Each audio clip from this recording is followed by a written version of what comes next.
Family ముందు climax ఏంటయ్యా? నమస్తే సార్. అదే సార్ అర్థం కావట్లేదు. మీ అపాయింట్మెంట్ కావాలి సార్. దేనికి? సబ్జెక్ట్ ఒకటి ఉంది, చెప్పాలి సార్. ఏం సబ్జెక్ట్? Action thriller sir. మీరు ఫ్రీగా ఉంటే ఒక గంట టైం ఇస్తే నేను వచ్చి చెప్తాను సార్. ఏంటవి? ఏం డిస్కషన్ ఏంటి? కథ చెప్దామని సార్. కదా దేనికి? డైరెక్షన్ కోసం సార్. డైరెక్షన్ ఆ. చెయ్యరా చెయ్యి. సార్. అసలు నువ్వు నా దగ్గర పని చేయడానికి వచ్చావా, ట్రయల్ చేసుకోవడానికి సార్, వచ్చావా? అది- ప్రతి వాడికి డైరెక్షన్ అంటే కామెడీ అయిపోయింది. అది కాదు సార్, చిన్న కథ. చిన్న కదా నా చెప్పరా? అరే చేసి తీసుకురండి రా, సార్ కూర్చుంటాడు ఇక్కడ. అరే చేసి తీసుకొచ్చేయండి రా ఇక్కడ. దా కూర్చో. అరే అరే షూటింగ్ ఆపేయండి రా.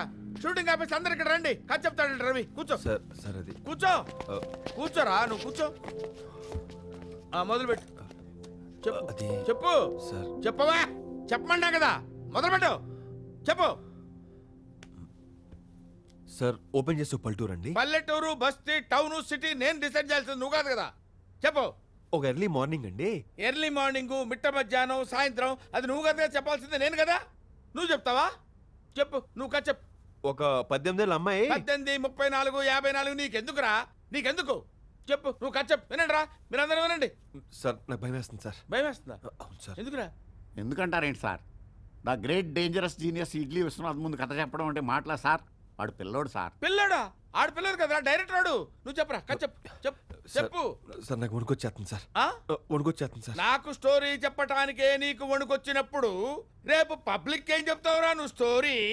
ఏవి మ్యూజిక్ సెన్స్ సార్? ఏ మ్యూజిక్ సెన్స్ సార్? ఇందులో మ్యూజిక్ ఏముందిరా? అంటే మీరు మాట్లాడుతుంటే రిథమ్ ఏంటి సార్? నాకు అర్థం కావట్లేదు అసలు. ఆ రిథమ్ ఏంటి సార్? ఆ మ్యూజిక్ సెన్స్ అసలు ఎలా, ఎక్కడి నుంచి మీకు అసలు ఇదంతా?